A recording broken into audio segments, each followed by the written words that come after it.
सभी का मैं हूं कृतिका और देश का सबसे भरोसेमंद चैनल डीडी न्यूज पर लेकर हाजिर हूं आपका अपना पसंदीदा शो खबरों का सरपंच न्यूज पर। जी हां, इस कार्यक्रम के जरिए हम आप तक हर रोज पहुंचाते हैं वो तमाम खबरें जिन पर रहती है हम सभी की नजर। लेकिन न्यूज पंच में सिर्फ खबर नहीं बल्कि होगी खबर की पूरी पड़ताल। साथ ही आपको ग्राफिक्स के जरिए समझाएंगे खबर का हर एक बिंदु। साथ ही ग्राउंड जीरो पर मौजूद अपनी टीम से जानेंगे हर एक अपडेट। होगी हर खबर पर हमारी पैनी नजर। और आज न्यूज पंच के जरिए जिन प्रमुख खबरों पर होगी हमारी नजर, सबसे पहले उन तमाम खबरों का करते हैं रुख।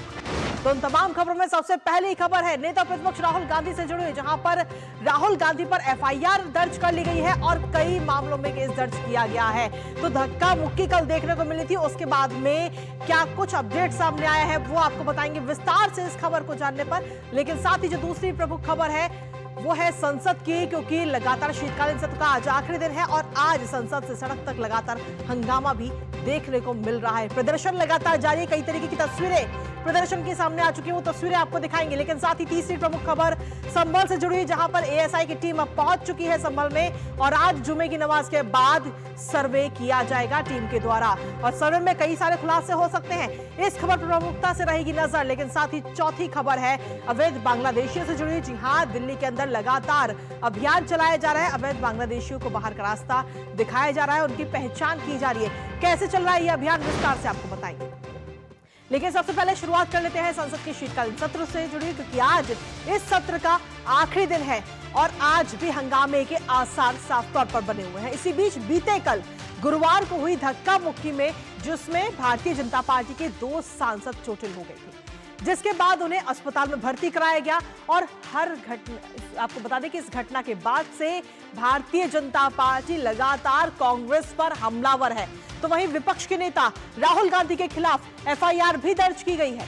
दिल्ली के संसद मार्ग थाने में एफआईआर दर्ज की गई है राहुल गांधी पर और साथ ही राहुल गांधी पर धमकाने के साथ साथ सामूहिक अपराध की धाराएं लगाई गई है। राहुल गांधी पर बीएनएस की कई धाराओं में केस दर्ज किया गया है। साथ ही लोकसभा स्पीकर को राहुल गांधी के खिलाफ दर्ज एफआईआर की जानकारी सूचना भी दे दी गई है। और अब इस पूरे घटनाक्रम को लेकर भारतीय जनता पार्टी और कांग्रेस एक दूसरे पर लगातार गंभीर आरोप लगा रहे हैं। क्या कुछ कहना है बीजेपी और कांग्रेस का वो आपको सुनाएंगे, पर उससे पहले ग्राफिक्स के जरिए आपको दिखाते हैं राहुल गांधी पर क्या कुछ तमाम आरोप लगे हैं, क्योंकि धक्का मुक्की पर राहुल गांधी बुरी तरह फंसते हुए नजर आए हैं। तो राहुल गांधी पर जो मामले दर्ज किए गए उसमें एफआईआर फिलहाल दर्ज की गई राहुल गांधी के खिलाफ और इस एफआईआर में कई सारी धाराएं जोड़ी गई हैं। राहुल गांधी पर विभिन्न धाराओं के तहत ये एफआईआर बीते कल दर्ज की गई है, जिसमें कई सारी धाराओं को शामिल किया गया है।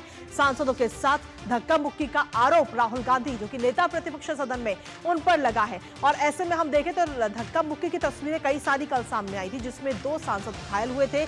बीएनएस की धाराओं में संसद मार्ग पुलिस स्टेशन में ये पूरा मामला दर्ज किया गया है। स्वेच्छा से और गंभीर चोट पहुंचाने को लेकर यह पूरा मामला नेता प्रतिपक्ष राहुल गांधी के खिलाफ दर्ज किया गया। साथ ही जीवन और व्यक्तिगत सुरक्षा के खतरे में डालने पर यह एफआईआर दर्ज की गई। ये सारे वो तमाम मामले हैं जो राहुल गांधी पर लगाए गए हैं। आपराधिक बल प्रयोग और धमकी का भी आरोप राहुल गांधी पर लगाया है भारतीय जनता पार्टी की तरफ से।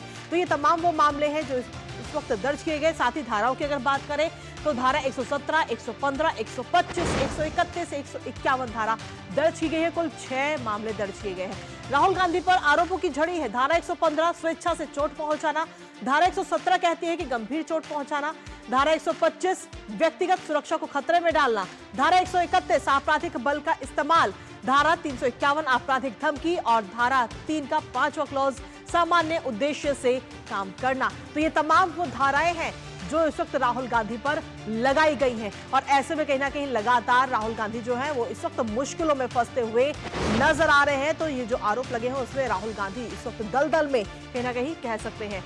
विरोध प्रदर्शन में खलल डालने का आरोप इस वक्त राहुल गांधी पर लगा है। ये तस्वीरों के जरिए आप देख रहे हैं। प्रताप सारंगी को आप देख रहे हैं, कल जो चोट लगी थी उनको, एनडीए सांसदों को शारीरिक रूप से नुकसान पहुंचाया गया है। ये लगातार भारतीय जनता पार्टी की तरफ से आरोप लगाया गया है। दुर्भावनापूर्ण इरादे से निर्देशों को अनदेखा किया गया। जो निर्देश दिए गए उनका भी अनदेखा करके राहुल गांधी वहां पहुंचे थे। राहुल गांधी जबरदस्ती शांतिपूर्ण प्रदर्शनकारियों की ओर बढ़े थे, जिसकी बात जो तस्वीरें भी लगातार सामने आई है। भारतीय जनता पार्टी की तरफ से वो प्रदर्शन किया जा रहा था और राहुल गांधी उस ओर गए थे। सुरक्षा कर्मियों के निर्देशों का उल्लंघन राहुल गांधी ने बीते कल किया, जिसके बाद में धक्का मुक्की की ये तस्वीरें सामने आई और 2 भारतीय जनता पार्टी के सांसदों को चोटें लगी। इंडिया गठबंधन के सांसदों को भी राहुल गांधी ने उकसाया है।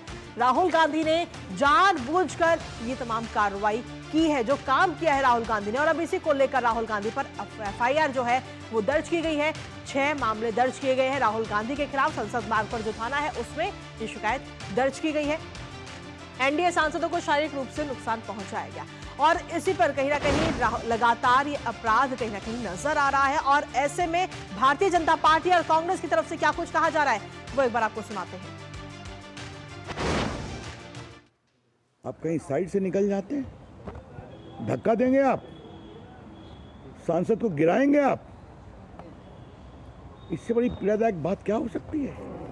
आज आपको इन दोनों से ही नहीं, संसद से ही नहीं, देश से माफी मांगना पड़ेगा। उम्मीद करते हैं कांग्रेस पार्टी समझाएगी राहुल गांधी को।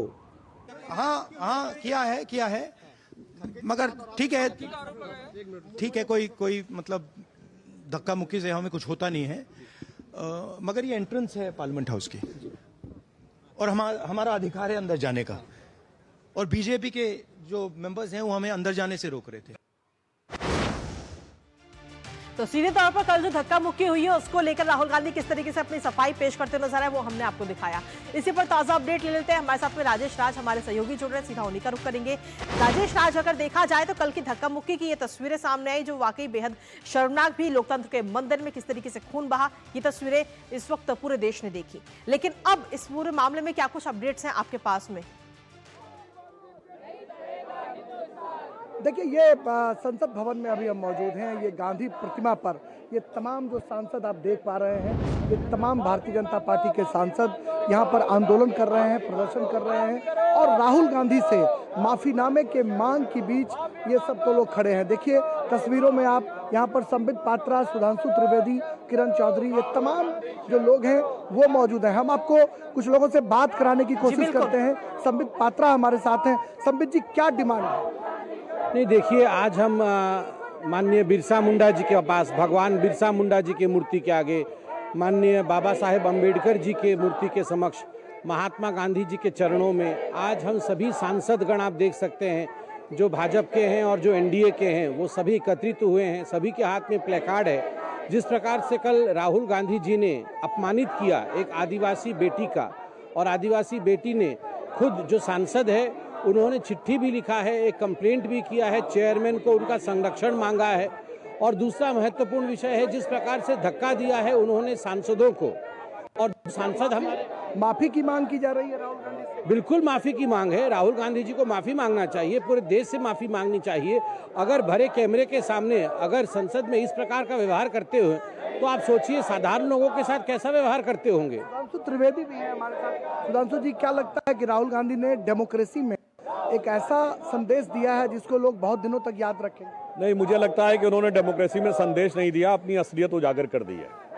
बताइए, एक सांसद जो कि नागालैंड से हैं, आदिवासी हैं, उनके साथ इस प्रकार का बर्ताव, और ये पहली बार नहीं हो रहा है। आप याद करिए, इनके पार्टी के गठबंधन का एक दल तो ऐसे हैं जो अपने मुख्यमंत्री आवास में एक महिला सांसद की पिटाई कर चुके हैं। याद करिए, समाजवादी पार्टी के आजम खां, लोकसभा अध्यक्ष की कुर्सी पर बैठी हुई रमा देवी जी महिला थी, सभापति की कुर्सी में बैठी हुई महिला, अपमानजनक टिप्पणी की और उसके बाद माफी नहीं मांगी थी। तो मुझे लगता नहीं है कि जिस प्रकार की निर्लज्जता वो लोग दिखा रहे हैं, उनके मन में जरा भी इसको लेकर किसी भी प्रकार का तो बिल्कुल कहीं ना कहीं माफी मांगने की बात भारतीय जनता पार्टी की तरफ से राजेश कही जा रही है, और इसको लेकर प्रदर्शन भी लगातार हम अपने दर्शकों को भी दिखा रहे हैं। जी, फिलहाल शुक्रिया राजेश तमाम अपडेट्स हमारे साथ साझा करने के लिए। लेकिन इसी के साथ अगर हम देखें तो राहुल गांधी की मुश्किलें यही नहीं रुकती है। एक बार फिर से एक और बड़ी खबर इस वक्त मिल रही है और इस मामले में भी राहुल गांधी बुरे फंसते हुए नजर आ रहे हैं। सीधा इस वक्त की बड़ी खबर का रुख कर लेते हैं, जहां पर राहुल गांधी एक और मामले में बुरे फंसते हुए नजर आ रहे हैं। दरअसल देवेंद्र फडणवीस की तरफ से एक बड़ा दावा इस वक्त किया गया है महाराष्ट्र विधानसभा के अंदर। और वहां कहा गया है कि राहुल गांधी की भारत जोड़ो यात्रा से नक्सली तार जुड़ते हुए सीधे तौर पर नजर आए हैं। तो देवेंद्र फडणवीस की तरफ से यह बात कही गई है और इस बात के बाद सीधे तौर पर यह कहा जा सकता है कि राहुल गांधी लगातार एक के बाद एक मुश्किलों में फंसते हुए नजर आ रहे हैं। भारत जोड़ो यात्रा जो कि राहुल गांधी की तरफ से चलाई गई थी, उस यात्रा के अर्बन नक्सल शामिल हुए थे उस यात्रा में राहुल गांधी की, और इस यात्रा में 13 नक्सली संगठनों के सहयोग का आरोप इस वक्त लगाया गया है महाराष्ट्र के मुख्यमंत्री देवेंद्र फडणवीस की तरफ से। नक्सलियों की काठमांडू में यह बैठक हुई थी और उस बैठक के बाद कहीं ना कहीं ये शामिल हुए थे। इसके साथ ही अगर हम देखें तो 15 नवंबर को ही बैठक में यात्रा से जुड़े हुए कुछ लोग इस बैठक में मौजूद थे और इसी को लेकर के ये दावा इस वक्त किया गया है। तो सीधे तौर पर हम देखें तो राहुल गांधी इस वक्त कहीं ना कहीं लगातार फंसते हुए नजर आ रहे हैं। इसी के साथ अगर हम देखें तो आज संसद के शीतकालीन सत्र का आखिरी दिन है। हालांकि ये पूरा सत्र काफी हंगामेदार रहा है। इसके साथ ही अगर हम देखें तो आज भी हंगामे के सीधे तौर पर आसार है। आज सदन में धक्का मुक्की मामले के साथ साथ अंबेडकर मुद्दे पर भी हंगामा देखने को मिल सकता है। 25 नवंबर से शुरू हुए इस शीतकालीन सत्र में हर रोज अलग अलग मुद्दों को लेकर केवल और केवल हंगामा ही देखने को मिला है और इस पूरे सत्र के दौरान विपक्ष का अड़ियल रवैया भी नजर आया। जहां बीते कल की अगर हम बात करें तो एक और धक्का मुक्की का मामला गरमाया, तो वहीं दूसरी ओर एक देश एक चुनाव पर जेपीसी में अब कुल 39 सदस्य हो चुके हैं, जिसमें से 27 सदस्य लोकसभा के हैं और 12 सदस्य राज्यसभा से हैं। एक देश एक चुनाव बिल पर आज जेपीसी का ऐलान होगा। सरकार लोकसभा में आज जेपीसी पर प्रस्ताव लाएगी। बजट सत्र के आखिरी हफ्ते में कमेटी अपनी पूरी रिपोर्ट पेश करेगी। तो वहीं बीजेपी और कांग्रेस दोनों ही दलों की तरफ से एक दूसरे के खिलाफ लगातार प्रदर्शन भी किया जा रहा है, जैसा कि अब से कुछ देर पहले हमने आपको तस्वीरें भी दिखाई। अब आज है शीतकालीन सत्र का आखिरी दिन और देखते हैं कि क्या आज भी संसद में काम होगा या सिर्फ हंगामा ही दिखेगा। तो शीतकालीन सत्र का आज है आखिरी दिन और आज भी सीधे तौर पर हम कहें तो हम संसद में हंगामे के आसार सीधे तौर पर नजर आ रहे हैं, क्योंकि लगातार जो राजनीतिक दल है वो इस वक्त एक के बाद एक तमाम चीजें हम देख पा रहे हैं। तो सीधे तौर पर अगर कहें तो संसद परिसर में प्रदर्शन पर रोक लगा दी गई है। जिस तरीके से प्रदर्शन कल देखने को मिला राजनीतिक दलों की तरफ से, उस पर आज रोक लगाई गई है। संसद में कई मुद्दों पर विपक्ष लगातार हंगामा करता हुआ आज भी नजर आ रहा है। अदानी और जॉर्ज सोरोस मुद्दे पर विपक्ष का अड़ियल रवैया हमें देखने को मिला है और संसद के शीतकालीन सत्र बिल्कुल भी कामकाज इस बार देखने को नहीं मिला। इसके साथ ही संभल हिंसा पर भी विपक्ष ने खूब शोर शराबा किया है। ये वो तमाम वो मुद्दे हैं जो इस बार शीतकालीन सत्र में नजर आए। राज्यसभा में नोटों की गड्डियां मिलना भी इस बार काफी ज्यादा सुर्खियों में रहा था। इसके अलावा उपराष्ट्रपति के खिलाफ विपक्ष की तरफ से जो अविश्वास प्रस्ताव लाने की बात थी उसने भी काफी ज्यादा सुर्खियां बटोरी। लेकिन शीतकालीन सत्र का आज आखिरी दिन और इस बार संसद के शीतकालीन सत्र में काम ना के बराबर।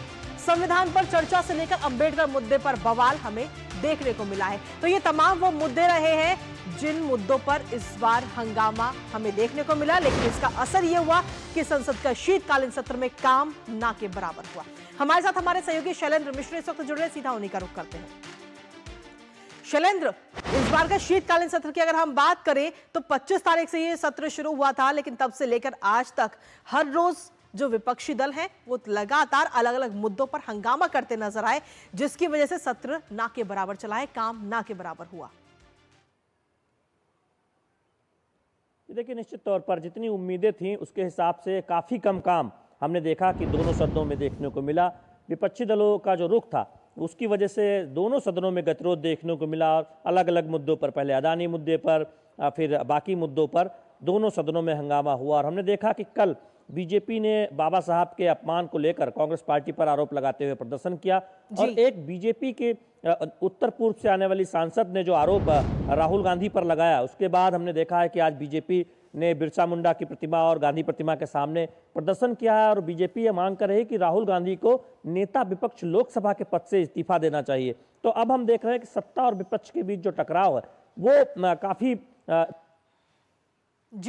संसद भवन परिसर से बाहर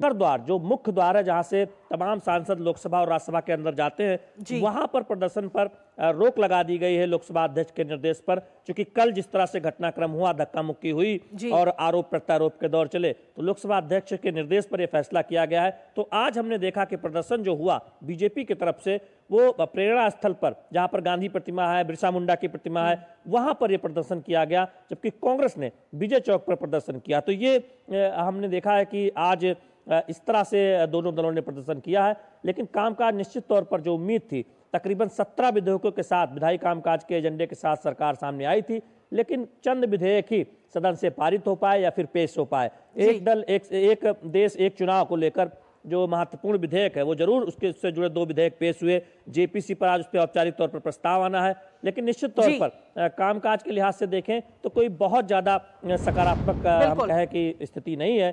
उम्मीद के मुताबिक कामकाज नहीं हो पाया। बिल्कुल, चलिए फिलहाल शुक्रिया शैलेंद्र अपडेट्स हमारे साथ साझा करने के लिए। तो कुल मिलाकर अब देखना होगा कि आज का दिन कैसा रहेगा, क्योंकि आज है शीतकालीन सत्र का आखिरी दिन। फिलहाल शुक्रिया शैलेंद्र। और इसी के साथ चलिए खबरों में आगे बढ़ लेते हैं और अगली प्रमुख खबर का रुख कर लेते हैं, जहां उत्तर प्रदेश के संभल में 24 नवंबर को भड़की हुई हिंसा के बाद से लगातार माहौल गरमाया हुआ है। प्रशासन की ओर से लगातार निगरानी की जा रही है। कड़ी सुरक्षा के बीच जुमे की नमाज को संपन्न कराने की तैयारी आज की जा रही। तो वहीं दूसरी ओर संभल में अवैध अतिक्रमण हटाने के दौरान मिले मंदिर की कार्बन डेटिंग के लिए एएसआई की टीम आज संभल भी पहुंच चुकी है और आज से एएसआई की टीम संभल के पुराने शिव मंदिर का सर्वेक्षण शुरू करेगी। एएसआई की टीम सालों पुराने शिव मंदिर और साथ ही कुएं का सर्वे करेगी और इस सर्वे से एएसआई ये जानने की कोशिश करेगी कि आखिर ये जो प्राचीन मंदिर मिला है ये कितना पुराना मंदिर है। इसके साथ ही ये इसमें कहीं ना कहीं ये भी पता चलेगा कि आखिर जो कुआं है साथ में वो कितना पुराना है। इसके साथ ही अगर हम देखें तो इससे पहले रेवेन्यू डिपार्टमेंट ने संभल पहुंचकर मंदिर के नाप और फोटोग्राफी भी की है। इधर संभल में शिव मंदिर मिलने के बाद आज पहला जुम्मा है, आज जुम्मे की नमाज होनी है, जिसकी वजह से सुरक्षा व्यवस्था चाक चौबंद कर दी गई है। हर तरफ पुलिस की टीम तैनात है, सीसीटीवी और ड्रोन के जरिए चप्पे चप्पे पर निगरानी की जा रही है। वहीं दूसरी ओर समाजवादी पार्टी के सांसद अतीकुर रहमान बर्क की मुश्किलें भी बढ़ रही हैं। कैसे बढ़ रही हैं ये मुश्किलें बताएंगे आपको, लेकिन उससे पहले ग्राफिक्स के जरिए आपको दिखाते हैं कि एएसआई की टीम सर्वे के जरिए कैसे आज नए राज खोलेगी। तो आज एएसआई की टीम संभल पहुंच चुकी है और संभल पहुंच करके जो जुम्मे की नमाज होनी है, जुम्मे की नमाज के बाद में ये सर्वे शुरू होगा। प्राचीन शिव मंदिर और कुएं का सर्वे करती हुई एएसआई की टीम नजर आएगी। आज कहीं ना कहीं कुएं और मूर्तियों की कार्बन डेटिंग की जाएगी और कार्बन डेटिंग के जरिए ये पता लगाया जा सकेगा कि आखिर ये जो मूर्तियां मिली हैं, ये कुआं है, इसका इतिहास क्या है, आखिर ये कितनी पुरानी है ये मूर्तियां, ये सर्वे के बाद साफ हो जाएगा। एएसआई की टीम आज वहां पहुंच करके पूरा सर्वे करेगी। कार्बन डेटिंग के लिए दरअसल डीएम ने ये पत्र लिखा था, जब ये मंदिर मिला था उसके बाद में ये पत्र लिखा गया था और अब आज, क्योंकि आज शुक्रवार है, जुम्मे की नमाज भी होनी है और इस नमाज के बाद सर्वेक्षण शुरू होगा, सर्वे शुरू होगा।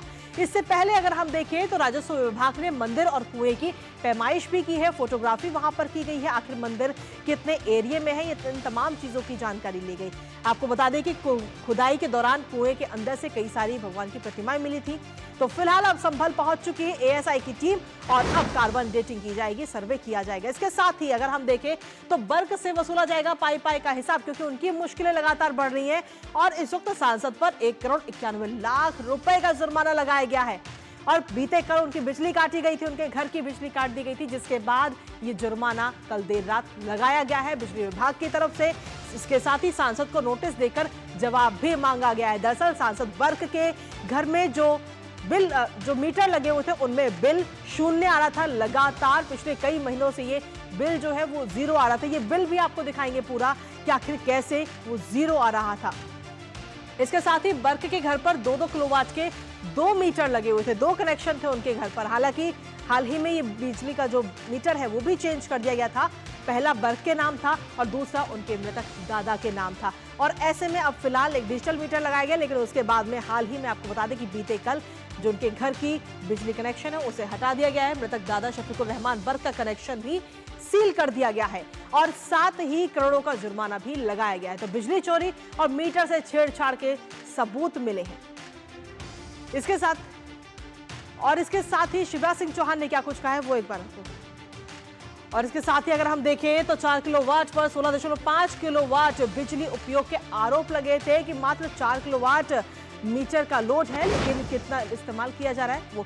और ये देखिए पूरा घोटाला इस वक्त आपको दिखा रहे हैं, लगातार हम आपको दिखा रहे हैं कि नवंबर, अक्टूबर 2024, सितंबर, अगस्त 0 यूनिट खर्च की गई है। इस तस्वीर के माध्यम से आप देख सकते हैं। और ऐसे में एक बीपीएल परिवार के जरिए किस तरीके से, अगर हम आपको ये 3 केस दिखा रहे हैं, पहला बिल जो है वो है जियाउर रहमान के नाम पर, और दूसरा हम आपको दिखा रहे हैं शफीकुर रहमान के नाम पर जो मीटर है, और तीसरा एक अनजान बिल हमने लिया है जो कि एक बीपीएल परिवार का है। तो इन तीनों बिलों में कितना अंतर है वो हम आपको दिखा रहे हैं, क्योंकि बीपीएल परिवार के पास आप सोचिए कि बहुत सुख सुविधाएं नहीं होती है, ना ही कोई बड़े बिजली के उपकरण होते हैं, ना एसी होता है, ना ही और कोई आइटम होते हैं। लेकिन उसके बावजूद भी जब अगर हम देखें तो सांसद के घर में एसी भी है, कूलर भी है, बिजली के कई सारे उपकरण हैं, उसके बावजूद उनका जो बिजली का बिल है वो आ रहा है 0। और ऐसे में जो उनके दादा साहब है, जो दादा साहब के नाम पर बिल था, उसमें अगर हम देखें तो वहां भी बिजली के जो यूनिट है वो बेहद ही कम दिखाए जा रहे हैं, जो अपने आप में कहीं ना कहीं एक बड़ा घोटाला दिखाते हैं। बर्क के पिता ने बीते कल बिजली के अधिकारियों को, जब बिजली के अधिकारी उनके घर पहुंचे थे पूरी छानबीन करने के लिए और जानने के लिए, मीटर की रीडिंग लेने के लिए, तो उस वक्त कहीं ना कहीं वो धमकाते हुए भी नजर आए थे, वो आपको दिखाते हैं।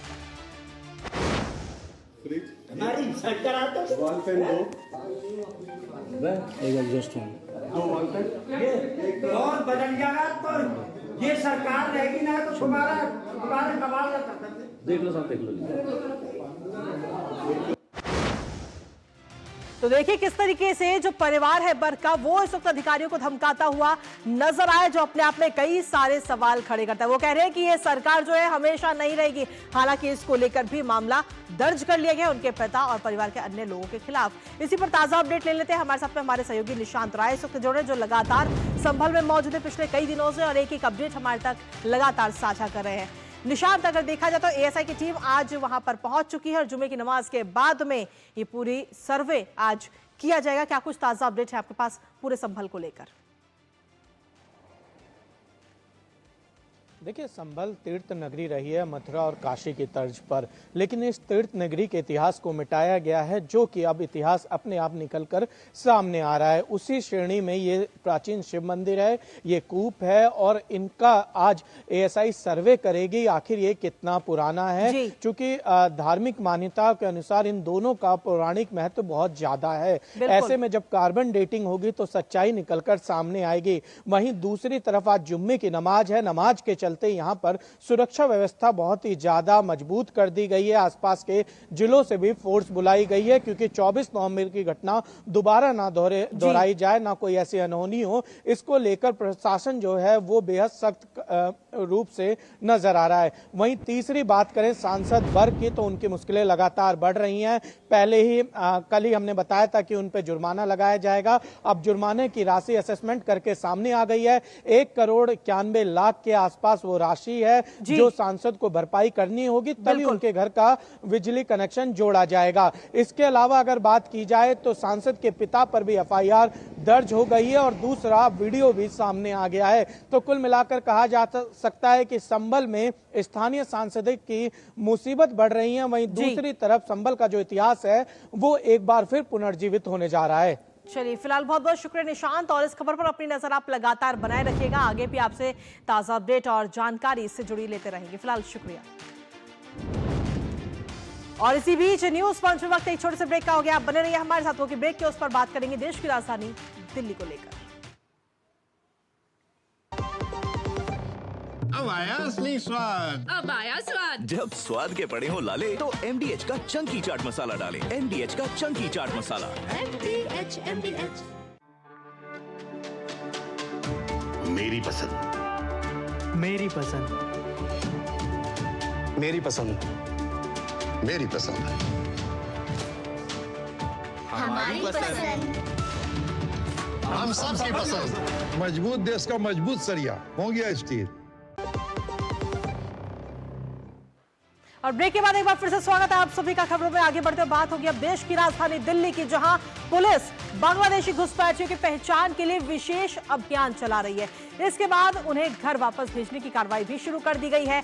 उपराज्यपाल विनय कुमार सक्सेना के निर्देश पर 15 जिलों की पुलिस अपने अपने इलाके में अवैध रूप से रह रहे बांग्लादेशियों की पहचान कर रही है। दरअसल दिल्ली के कालिंदी कुंज इलाके में हाल ही के दिनों में बांग्लादेशी घुसपैठियों की संख्या में काफी तेजी से वृद्धि हो रही है। तो वहीं स्थानीय लोगों का यह कहना है कि इन घुसपैठियों ने जनसंख्या के संतुलन को प्रभावित किया है। फिलहाल दिल्ली पुलिस अब इस मामले में गंभीरता से जांच भी कर रही है और अवैध घुसपैठियों की पहचान कर उन्हें कानूनी कार्रवाई के तहत बाहर करने की भी तैयारी में है। इसी पर सीधा रुख कर लेते हैं इस वक्त हमारे संवाददाता का। इस वक्त हमारे संवाददाता जुड़ रहे हैं ताजा अपडेट के साथ। क्या कुछ ताजा अपडेट है आपके पास में? दिल्ली में लगातार जिस तरीके से ये कार्रवाई इस वक्त की जा रही है। अब बिल्कुल दिल्ली पुलिस लगातार हर जिले में अपना सर्च ऑपरेशन चला रही है और आप देखेंगे कि जगह जगह दिल्ली पुलिस इन बांग्लादेशी इलीगल माइग्रेंट्स को जो घुसपैठी हैं उनकी तलाश कर रही है। कालिंदी कुंज, शाहदरा, द्वारका और तमाम वो जिले हैं जहां पर सेंसिटिव लोग हैं और कई ऐसे इलाकों की कई ऐसी कॉलोनियों में ये जाकर के खेतों में बस गए हैं। और वहां पर जब दिल्ली पुलिस पहुंची तो बड़ा सरप्राइजिंगली मिला, जिन मकान मालिकों ने, जिन लैंडलॉर्ड्स ने इन्हें वहां जमीन पर ला करके बसाया उनके खिलाफ भी सीधे सीधे मुकदमा दर्ज किया गया और उनको भी मुकदमा दर्ज करने के बाद कोर्ट में पेश किया जा रहा है। साथ ही साथ कई ऐसे दस्तावेज है जिनकी पहचान की गई है। आसाम, बंगाल के तमाम उन इलाकों में उनको भेजा गया है और उनके दस्तावेज की जांच कृतिका कराई जा रही है, क्योंकि बड़ा इंपॉर्टेंट है ये कागज कहां से बने। क्योंकि कुछ लोग कह रहे हैं वो काफी सालों से यहां रह रहे हैं, लेकिन जब वहां जाकर के ग्राउंड पे चेक किए जा रहे हैं तो उनके कागज भी मेलाफाइड दिखाई दे रहे हैं। तो डीसीपी अंकित सिंह से भी बात हुई थी द्वारका के, उन्होंने बोला कि उन्होंने आसाम के लिए और बंगाल के लिए टीमें निकाल दी। उससे पहले साउथ वेस्ट के डीसीपी सुरेंद्र चौधरी ने भी बताया कि जो बांग्लादेश के तमाम इलाकों से और बंगाल के बॉर्डर से यहाँ पर आ गए हैं उनके खिलाफ उन्होंने जो सर्च ऑपरेशन चलाया 200 बिल्कुल ये सर्च ऑपरेशन लगातार जारी है और ऐसे में कहीं ना कहीं दिल्ली विधानसभा चुनावों से पहले ये बड़ा अभियान दिल्ली में इस वक्त चलाया जा रहा है। फिलहाल शुक्रिया मुकेश तमाम अपडेट्स हमारे साथ साझा करने के लिए। और इसी के साथ फिलहाल न्यूज पंच में मुझे हमारी टीम को दीजिए अनुमति, लेकिन 2 बजे फिर होगी आपसे मुलाकात कुछ और अहम खबरों के साथ। तब तक के लिए नमस्कार।